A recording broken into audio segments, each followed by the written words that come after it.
안녕하세요. 이혜진 세무사입니다. 안녕하세요. 김희영 세무사입니다. 네. 오늘은 지금 인터넷에서 뉴스에서 네. 가장 핫한 얘기를 갖고 좀 해보려고 해요. 찾아봤거든요. 화천대유 무슨 뜻인지 너무 어렵던데? 무슨 뜻이에요?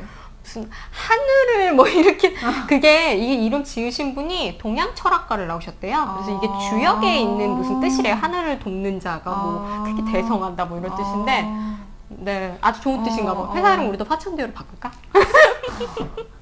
대성해서 나왔더라고요. 퇴사를. 그쵸? 네. 제가 오늘 상담을 갔는데 고객님도 이 얘기를 하시면서 네. 나의 퇴직금과 너무 다른 저 돈 상대적 박탈감 느낀다 막 이런 얘기 하셨는데 오늘은 화천대유 때문에 조금 이슈가 된 50억에 50억. 관련된 얘기를 네. 조금 해볼까 해요. 네. 제가 기사를 보니까 50억을 네. 어디서는 성과급으로 받았다고 그러고 어디서는 퇴직금으로 받았다고 하고 네. 누구는 산재라고 하고 뭐 말이 많아요. 이게 내용은 어떻게 된 거예요, 선생님? 제가 계산을 한번 해봤어요. 네네. 50억을 퇴직금으로 받았을 때 세금이 어떻게 되나, 그리고 50억을 급여로 받았을 때 세금이 어떻게 되나 계산을 해봤는데, 네. 이제 기사에 대충 내용들이 있어요. 이 사람이 언제 입사했고, 네네. 언제 퇴사했고, 회사를 다니는 동안에는 급여를 얼마를 받았는지. 근데 나올 때 그 이슈화된 50억 중에서 50억을 다 받은 게 아니라 세금 22억을 떼고 28억을 받아서 나왔다 이렇게 기사에 되어 있거든요. 그러니까 퇴직금을 계산해서 퇴직금 기준으로 해서 세금 계산했을 때는 근데 22억이 안 나와요. 한 15억 정도밖에 안 나와요. 네네. 그리고 성과급으로 계산을 했더니 비슷하게 나오더라고요. 한 22억 정도 나오더라고요. 그러니까 네네네. 처음에 자극적으로 보도됐던 퇴직금 50억을 받았다 이건 아닌 것 같고 일부는 퇴직금, 네. 근데 그 퇴직금의 비중은 아주 작은 것 같아요. 그리고 나머지는 거의 성과급으로 책정해서 받아서 나온 것 같더라고요. 그러면 세금이 얼추 22억이 나와요. 그러니까 이제 곽모님께서 곽모님께서 네. 화천대유를 나오면서 받은 50억은 네. 이제 저희가 막 성격상 뭐 산재다, 퇴직금이다 말이 많지만 네. 실제로는 성과급, 네. 즉 급여의 형태로 받아서 나오신 거네요. 그런 것 같아요. 그리고 50억 중에 22억이 세금으로 원천 직수당했고 네. 실제로 수령한 건 28억. 자, 그러면 세무사님 우리 이쯤에서 네. 이 퇴직금하고 급여로 받는 거에 대해서 세금 차이가 왜 발생을 하게 되는지 네. 잠깐 설명을 드려야 될 것 같아요. 네네네. 이 받는 소득이 급여일 때 어차피 받는 사람은 똑같은 돈이고 똑같은 입장인데 네. 받는 돈의 종류에 따라서 세금이 달라지는 다르죠. 거죠? 네네. 일반적으로 급여를 받게 되면 1년치 받은 급여에 대해서 근로소득세를 냅니다. 네네. 근데 퇴직금 같은 경우는 매년 받는 게 아니잖아요. 네. 일정 기간 일한 근로기간에 대해서 퇴사할 때 한 번에 정산해서 받는 거거든요. 네네. 장기간에 걸친 누적된 소득이기 때문에 네. 그 세금을 계산하는 방법 자체가 소득세랑 좀 달라요. 네, 그래서 누적된 소득이고 어떻게 보면 퇴직금은 또 은퇴자금이죠. 네네. 그러다 보니까 세액 부담 자체가 조금 낮아요. 소득세보다. 그러면 지금 50억을 아까 말씀하신 것처럼 퇴직금 명목으로 전체를 다 받았다라고 네. 했을 때는 15억 정도 세금이 나가고 네. 이게 급여 상여다. 그러면 22억. 네, 맞아요. 한눈에도 거의 한 7, 8억 정도가 세금이 차이가 나네요. 나요. 네. 그러니까 지금 이 사건에서는 뭐 그것까지 따지진 않았겠지만 실질적으로 내가 50억을 회사에서 받는다 퇴사할 때쯤 네. 그럼 퇴직금으로 받는 게 세금적인 측면에서는 좀 더 유리할 유리하죠. 수 있는데 네. 자 그러면 우리가 지금 이슈가 되는 게 이거잖아요. 이 광모 씨께서 네. 나이가 어리죠? 네. 그리고 화천대유 대리였다면서요? 네. 급여 얼마 받았대요? 300 얼마였던 것 같아요? 328만 원인가? 근데 퇴직금으로 받는다라고 가정했을 때 네. 50억을 받을 수 있느냐? 없죠. 제가 계산해보니까 네. 만약에 일반 직원이었다고 하면 네네. 한 2,200 정도 나오더라고요. 그건 일반적인 경우죠. 일반적으로 일반적. 저희가 1년을 일했을 때 음. 한 달치의 급여 정도의 퇴직금이 쌓인다라고 가정을 했을 때 맞아요. 선생님 그러면 만약에 이 광모 씨께서 네. 이 돈을 이제 실제로 퇴직금으로 수령을 할 만큼 되게 열심히 일하고 막 정신적인 질환도 있고 그래서 나 회사 입장에서 산재 못지않은 보상으로 준 거다라고 지금 얘기를 하잖아요. 네, 그렇게 네, 했을 때 얘를 퇴직금의 형태로 받을 수 있을까요?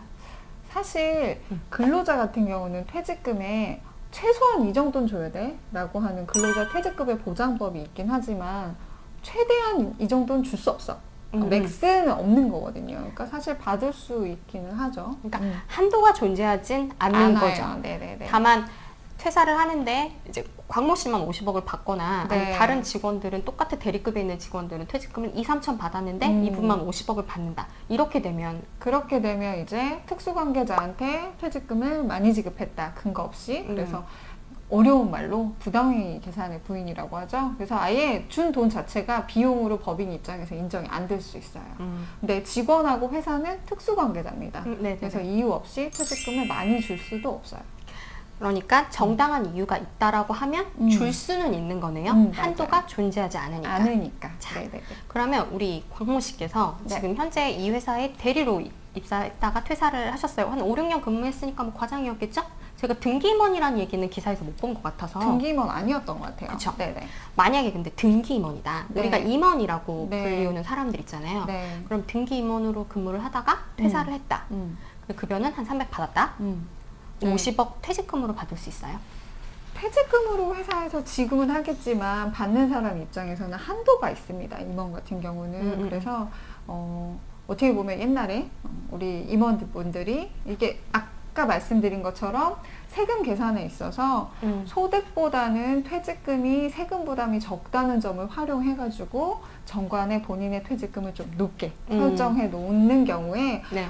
좀 세부담을 덜 하면서 법인 돈을 갖고 오는 이런 사례들이 많았기 때문에 네네. 2012년에 세법에 퇴직소득의 한도 규정이 신설이 됐죠. 그래서 네네. 아무리 많이 받아도 그럼 퇴직금은 여기까지만 인정을 해주겠다 네, 이런 네, 법이구나. 요만큼만 네네. 퇴직소득세를 내고 이것보다 더 많이 받는 건 근로소득세를 내라. 이렇게 그 퇴직소득세 한도 규정이 있어요. 적은 세금으로 네. 우리가 적용해 줄 수 있는 건 요만큼이다. 아, 그렇죠. 그게 한도가 얼마예요?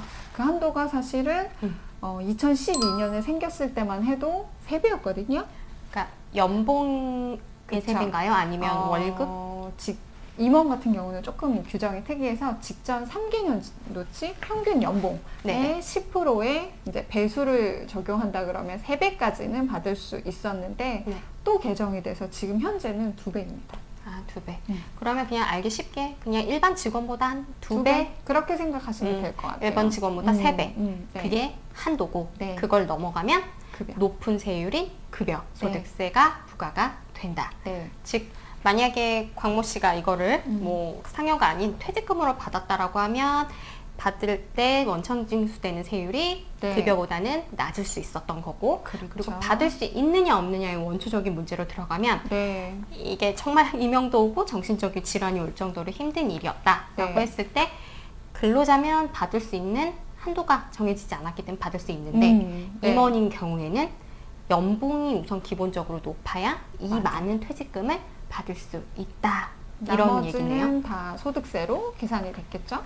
그러면 네. 이 한도는 임원 퇴직금 같은 경우 한도를 적용받으려면 네. 뭐 지금 기사에 나온 것처럼 네. 주총이나 이사회를 거치면 되나요? 단순히 주총이나 이사회를 퇴직할 때 했다라고 하면은 사실은 세무조사 받을 때 좀 문제가 될 수 있어요. 네네. 이때 이 임원한테만 유리하게 이렇게 만들어 놓은 거 아니냐라는 의심을 받게 되면 사실은 지급한 퇴직금이 법인 입장에선 비용 처리 안 될 수 있거든요. 아, 네. 그래서 오랫동안 우리는 이렇게 모든 임원한테 통상적으로 적용된 규정이다라고 할 수 있는 정관을 갖고 계시는 게 가장 안전합니다. 아, 그럼 회사 정관 안에 임원은 퇴직금을 뭐 이 정도 받을 수 있다. 이게 네. 정해져 있어야 되는 거구나. 그렇죠. 네네. 그렇죠. 그러면 미리 준비를 하면 퇴직소득세를 적용받는 퇴직금의 한도를 맥스로 네. 그쵸 할 수 있고 네. 근로자인 경우에는 그 케이스별로 네, 그 사람이 맞아요. 정말 회사에 얼마나 많은 네. 기여를 했는지에 따라서 퇴직 위로금은 물론 다른 사람하고 너무 불평등하지 않게 네. 적용하면 한도 적용 없이 네. 적용받을 수 있다라는 얘기죠. 네, 맞습니다. 네, 오늘은 너무 이슈가 되고 있는 이 화천대유 사건에서 이 50억 금액이 50억에 대해서 이게 뭐 퇴직금이다, 급여다, 산재다 뭐 말이 많아서 이걸 실제로 어떻게 지급했는지를 저희가 따져보다 보니 네. 아 이게 급여일 때와 퇴직 적금일 때 이런 세금 차이가 있고 이런 세금 차이가 여러분들도 있으실 수 있잖아요. 그게 그쵸. 받는 소득이 상여이거나 퇴직금에 따라서 달라질 수 있기 때문에 이 급여 설계를 잘 하셔서 좀 더 적은 세금으로 네. 적용받으실 수 있도록 정관 같은 경우도 꼼꼼히 한번 체크해 보셨으면 좋겠습니다. 네, 오늘은 여기까지 저희가 준비한 자료고요. 다음에 다른 정보로 찾아뵙겠습니다. 감사합니다. 감사합니다.